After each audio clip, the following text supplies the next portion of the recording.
Você já teve uma sensação de que algo bizarro tá acontecendo? Sabe, quando duas coisas que não têm o menor sentido estarem juntas estão? Pois é, aconteceu a mesma coisa comigo quando eu fiquei sabendo dessa matéria que foi publicada lá em julho de 2004 na revista Playboy, onde o Hirohiko Araki, o criador de JoJo's Bizarre Adventures, entrevistou o Sam Raimi.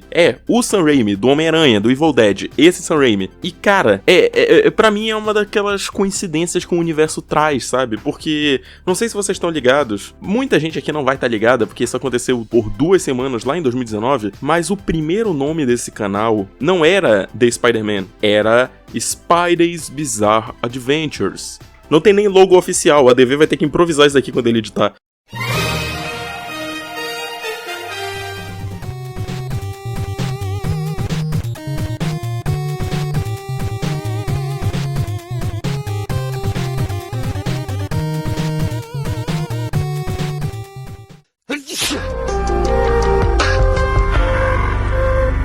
Porque naquela época eu, ali como grande fã de Jojo, achava que esse era um nome magnífico. São duas das coisas que eu mais gosto na vida, então eu vou juntar elas em um canal no YouTube. Pois é, né? Acabou que hoje a gente tá aqui com outro nome que não tem nada a ver com Jojo, mas enfim. Acontece que eu achava que eu tinha sido a primeira pessoa a ter juntado esses dois conceitos, né? Mas aparentemente eu tava errado, porque o Sogeking lá da Ani Jogos do Twitter, inclusive sigam a página deles que é muito boa, o link tá na descrição, me trouxe essa matéria e falou: Tassi, tu já viu isso daqui? Essa entrevista do Araki com o Sam Raimi, tem uma galera lá na gringa que acha, inclusive, que o Araki influenciou diretamente o final de Homem-Aranha 2. E tem um trecho aqui nessa entrevista que eu traduzi, eu adaptei aqui, que realmente dá muito a entender isso. Então, sem mais delongas, bora pra matéria. Olha, como essa matéria foi publicada numa revista, obviamente ela vai ter aquelas chamadas que o editor geralmente coloca pra direcionar o texto e tal. E assim, pode ser que elas não façam muito sentido, porque isso daqui não é uma tradução exata. Eu não sei japonês.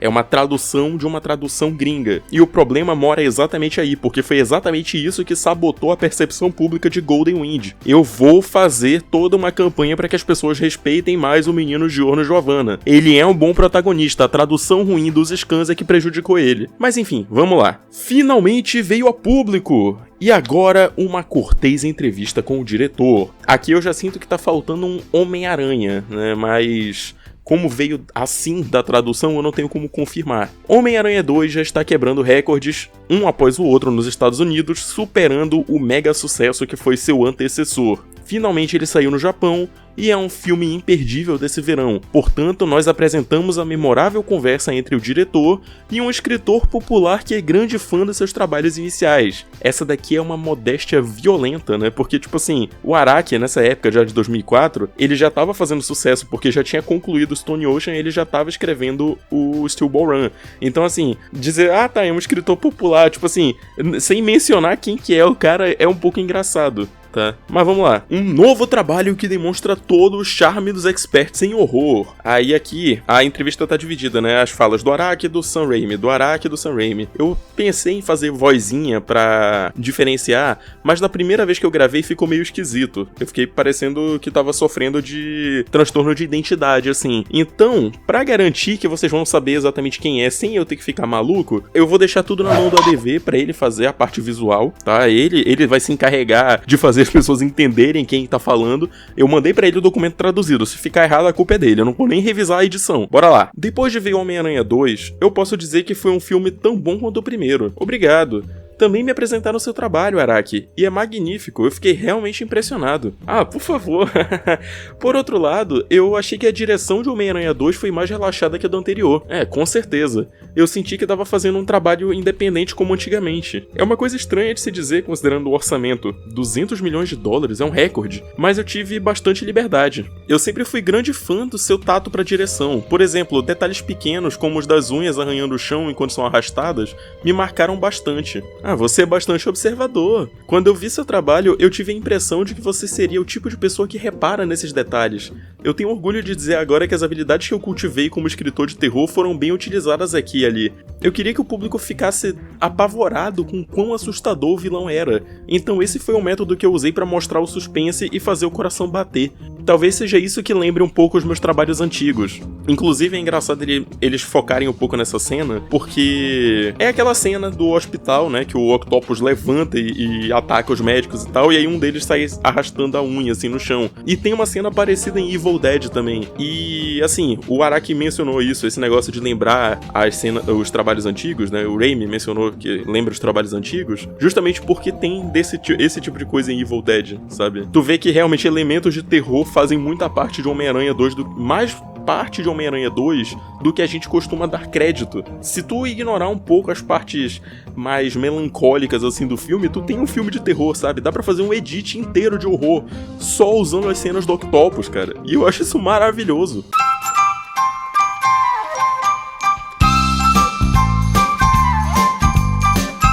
Entendo o que quer dizer. Outra característica dos seus trabalhos é como eles representam o processo de desconstrução. Tem destruição física também, mas eu acho que o processo de quebrar o espírito do personagem é algo particularmente evidente. A mesma coisa aconteceu em Evil Dead e Darkman.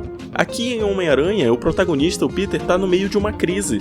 É uma forma interessante de olhar pra isso. Eu nunca pensei nisso antes, mas eu acho que eu tenho uma queda por personagens que tenham fraquezas mentais e defeitos. O estresse mental fez o Peter perder suas teias, por assim dizer. Os zumbis em Evil Dead também tinham medo de que suas mentes fossem quebradas ao ser possuídos pelos espíritos malignos. Da mesma forma, em Darkman, sua mente mudava rapidamente. Eu acho que esse é o apelo dos filmes que você dirige. E realmente, né, se a gente parar pra analisar, o foco central dos filmes do Sam Raimi, quase todos, né, principalmente eu acho que o Homem-Aranha poderia comentar melhor sobre isso, sobre como o Sam Raimi ele dá uma ênfase muito grande na mente do personagem, não tanto na história. Quer dizer, a história tá ali bem construidinha, mas em Homem-Aranha, pelo menos, né, o Homem-Aranha 2 ele tem esse destaque não é pelo heroísmo, não é pela aventura, é pela mente do Peter. A gente tá ali pra ver o Homem-Aranha se sair bem nos problemas que ele tem mentalmente. Nossa, eu construí muito mal essa frase agora, cara. O que eu quero dizer é assim,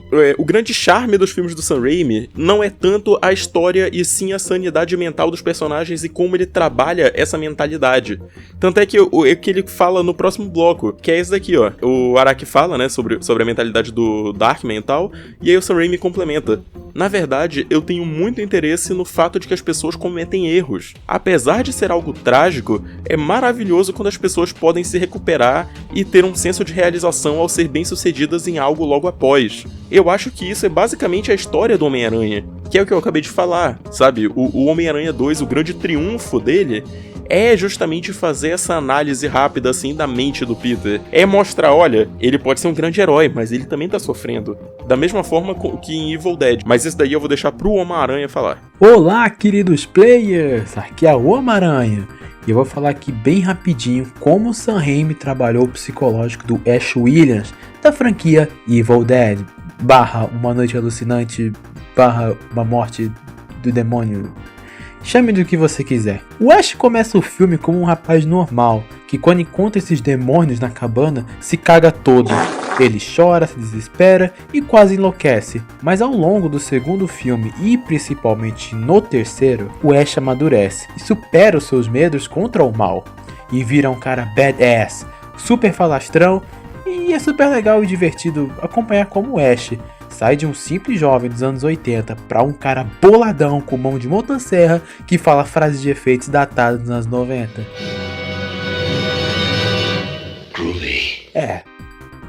É isso minha participação no vídeo. O filme mais comentado desse verão apresenta um figurão carismático com um poder único. E aí o Araki complementa, né, falando do lance do estado mental e tal, falando, esse é o caso, especialmente dessa vez. É por isso que eu tô ansioso pra ver como é que vai ficar o melhor amigo do Peter, o Harry. No filme anterior, seu pai foi morto pelo Homem-Aranha depois de se tornar o Duende Verde. A maioria dos seus filmes tem personagens usando máscaras, mas eu tô curioso do porquê de você continuar tirando elas. É como se você quisesse que elas nem tivessem ali, como se você quisesse se livrar das máscaras. É, você tem razão. Eu fiz a mesma coisa com esse filme também. A minha intenção é mostrar pro público o rosto do personagem e fazer eles se olharem nos olhos, para que eles sintam as dores, para que eles sintam a emoção que o personagem tá sentindo naquele momento. É por isso que eu faço elas rasgarem. Eu senti isso em Darkman também. Eu acho que o maior apelo do Homem-Aranha é essa falta de compreensão das pessoas ao seu redor, já que a sua identidade verdadeira não é exposta. Eu me preocupo que se você for dirigir os próximos 3 filmes, você tenha dificuldades com isso. Eu tô planejando o próximo filme no meu quarto de hotel. Eu tô tendo algumas dificuldades. Se você tiver alguma ideia boa, me procura no meu quarto essa noite. Eu tenho várias ideias boas. Homem-Aranha é um drama romântico triste para os meninos? Mesmo assim, você parece que seria um ótimo artista de CGI, Araki. Eu tenho mais interesse em desenhar. Eu sinto que a razão pela qual virei artista de mangá foi Gauguin e Jasper Jones. E você, o que fez você se interessar por dirigir? Honestamente, eu não fui influenciado por nenhuma obra-prima, nem nada. Meu pai tinha uma câmera 16mm e quando eu vi meu primeiro home video, eu fiquei maravilhado. Você podia capturar e recriar a realidade, assim como alterar a ordem dos eventos e bagunçar com o tempo. Eu me questionei se era possível ter algo assim no mundo. A sua atração por filmes em si veio da magia dos vídeos? Exatamente. Portanto, eu acho que o desafio com o meu primeiro filme era como eu podia usar aquilo como mídia. O que eu poderia dar ao público com cortes, trabalho de câmera, iluminação e efeitos sonoros. Cara, eu acabei de perceber um negócio aqui que me chama muita atenção, que é esse trecho específico do Raimi falando sobre você poderia capturar e recriar a realidade, assim como alterar a ordem dos eventos e bagunçar com o tempo. Pra quem não tá ligado, eu não sei se eu tô explicando com bastante propriedade, porque eu ainda não terminei de ler, mas esse não é basicamente o poder do G4C do Funny Valentine dentro de Steel Ball Run? O poder do Funny Valentine não é o poder de distorcer a realidade e criar linhas do tempo paralelas? Não é uma parada mais ou menos assim? Então nós podemos concluir dessa forma, através dessa análise superficial e extremamente porca que eu estou fazendo nesse exato momento, que o Sam Raimi é o responsável pela criação do Dirty Deeds Done Dirt Cheap de Steel Ball Run? Eu não sei, sinceramente. Seria engraçado se fosse esse o motivo, porque o Araki é muito fã do Raimi, então isso aqui basicamente cimentaria a opinião do Raimi como o pilar, a estrela guia da mente do Araki nesse momento. Considerando que isso daqui é 2004, né? Que é tipo o começo do Steel Ball Run, então nem Funny Valentine tem ainda. Mas, enfim, é só uma observação que eu fiz mesmo, seria bem interessante. Vamos lá. Sua direção tem tido grande influência nos meus trabalhos. Por exemplo, se algo tá refletido nos olhos de um personagem, a lente da câmera dá um zoom nisso. Aí, ó, tá vendo? Tem grande influência. Confirmado, Sam Raimi criou o G4C da parte 7. Quando detalhes assim são representados de forma correta, isso ajuda a trazer vida ao trabalho. Você tem a noção de que está representando uma memória humana real. O seu enquadramento em particular é fantástico, Araki. Obrigado. Você sente alguma diferença entre os mangás japoneses e os quadrinhos americanos? Os quadrinhos americanos tendem a ter muito detalhe, dando uma aparência bastante caótica. Eu sinto que os mangás japoneses tendem a ser mais direto ao ponto no que querem expressar. É muito simples, é muito elegante por natureza. Em relação à história, os quadrinhos atendem a um público meio limitado. Eu acho maravilhoso que o mangá considera um demográfico tão mais amplo e envolve muito mais pessoas. Olá, eu sou RH da Insta. Temos uma vaga de trabalho online no Instituto. A tarefa é dar boas avaliações para filmes brasileiros, ajudando a aumentar a bilheteria. Eu recebi uma das ligações mais bizarras de toda a minha vida, mas como o tema do vídeo é bizarrice, então acho que tá dentro do tema, né? Não sei, ADV, depois tu vê aí na edição como é que ficou essa porra aqui que pode acontecer, e aí qualquer coisa tu corta. Você pode pedir, você pode falar, mas não vou cortar. Tá, o Raimi falou, né, que ele prefere o mangá ao quadrinho, porque ele é um negócio mais limpo, e realmente, né, o mangá não só ele é mais limpo, como ele é direto ao ponto, entra naquele lance de quadrinho ter, tipo, vários títulos paralelos e tal, não tanto a linearidade da leitura em si, mas o fato de ter várias histórias em múltiplos títulos, né, o mangá não, o mangá tu lê do 1 até tal, enfim. Aí o Araki começa a falar, só que o CGI tá se tornando algo bem presente nos filmes, vai ser muito difícil adaptar mangás a não ser que comecem a usar mais ângulos abertos nesse meio.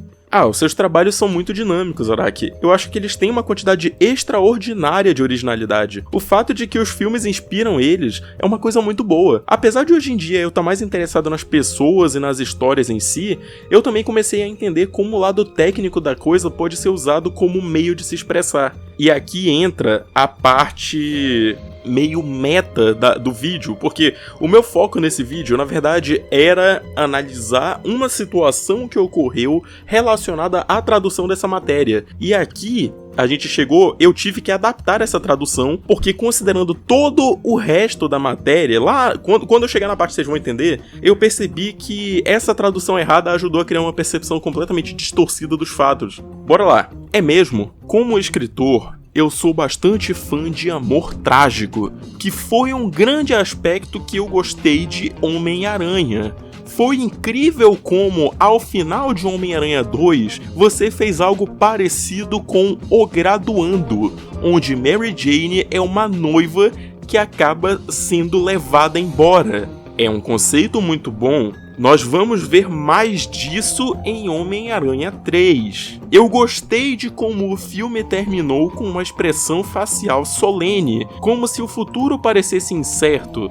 Eu fiz MJ ter uma expressão triste ao me colocar no lugar dela. Romance é algo que eu particularmente amo bastante, e parece que o meu interesse nisso se mesclou com o filme. Agora que paro pra pensar, os quadrinhos originais também são essencialmente romances para homens.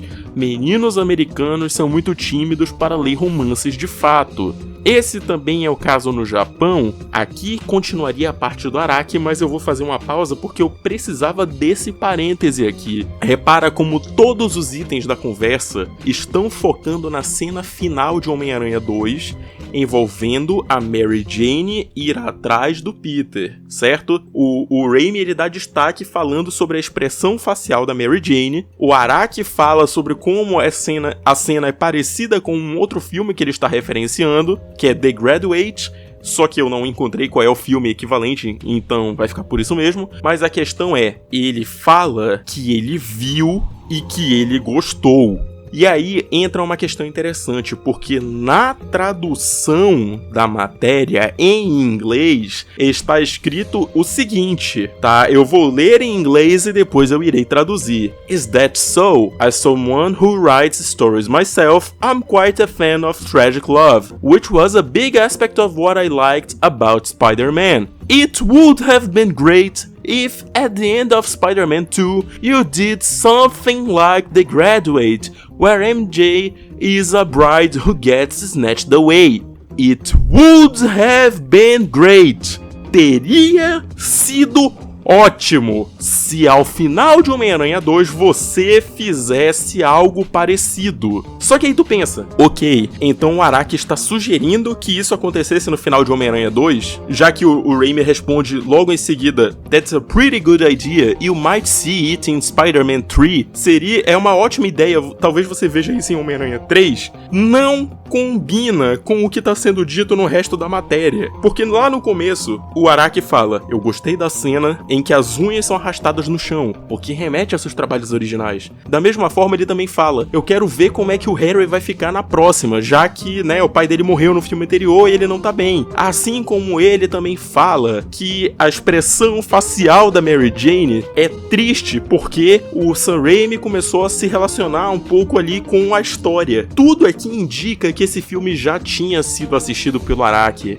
Tudo! Então por que diabos esse único trecho foi traduzido dessa forma? Eu não sei. Japonês é uma língua muito subjetiva que depende muito de contexto, tanto para tradução de tempo verbal quanto para expressões utilizadas. Então pode ser que o tradutor, quando tenha feito essa tradução, tenha se confundido. E esse trecho foi o que gerou todo esse vídeo que a gente está vendo nesse exato momento. Vocês estão vendo, porque eu estou falando. Mas a questão é, uma má interpretação de uma frase, às vezes pode produzir erro, pode produzir engano, bacana e também pode produzir momentos fantásticos, como esse, porque se não fosse esse erro, eu nem saberia que essa matéria existe. Então, mais uma vez, eu agradeço ao Sogeking da Ani Jogos. Agora, bora voltar pra matéria, porque eu só queria fazer essa ênfase aqui mesmo. Não, o Araki não ajudou a escrever o final de Homem-Aranha 2, tá? Não foi uma sugestão que ele deu, que deu ideia pro Sam Raimi fazer uma regravação que levou à produção da cena da Mary Jane vestida de noiva correndo atrás do Peter. O que aconteceu aqui foi só um elogio à cena porque lembrou ao Araki um filme que ele viu, que ele achou interessante. E eles começam a discutir sobre sentimentalismo por causa dessa cena. Não é que o Araki, a sugestão do Araki desenvolveu o resto da conversa. Ele só tá observando algo que ele já havia visto no filme, beleza? Mas isso, no entanto, não muda o fato de que a minha teoria sobre o D4C pode estar certa. Mas pra finalizar, o Sam Raimi tava falando que os meninos americanos são muito tímidos pra ler romance de fato e pergunta, esse também é o caso no Japão? E aí o Araki responde,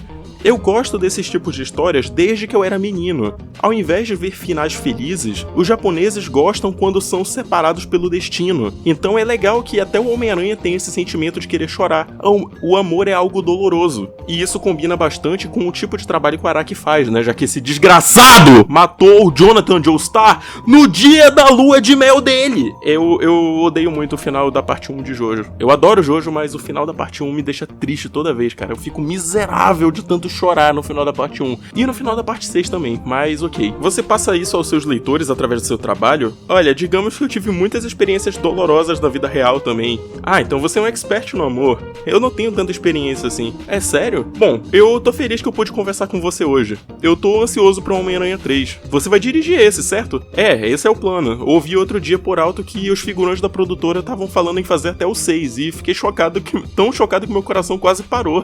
E aí eu sou obrigado a ler esse trecho aqui porque foi da onde veio a matéria. This content comes from Jojo's Bizarre Encyclopedia, https://jojowiki.com and must be attributed to its authors if you are using it on another wiki or web page, as specified in the license. Tem que dar os créditos dos caras aqui, tá? Quando eu copiei a matéria pra traduzir, veio esse bloco junto, então pra não dar merda tá aqui, ó. O conteúdo veio da Jojo's Bizarre Encyclopedia e eu estou dando os devidos créditos. Agora bora lá, né? Bora analisar, cara. Quão improvavelmente bizarro é o fato de que essa matéria foi publicada na Playboy Japão. Você tem o Sam Raimi, diretor de Homem-Aranha 2, você tem o Hirohiko Araki, criador de Jojo's Bizarre Adventures, e você, por algum caralho de motivo, junta essas duas coisas na revista Playboy, publicada pela Shueisha em julho de 2004. Essa é definitivamente a parada mais bizarra de toda essa história, tá ligado? A matéria em si, ela é bem bacana.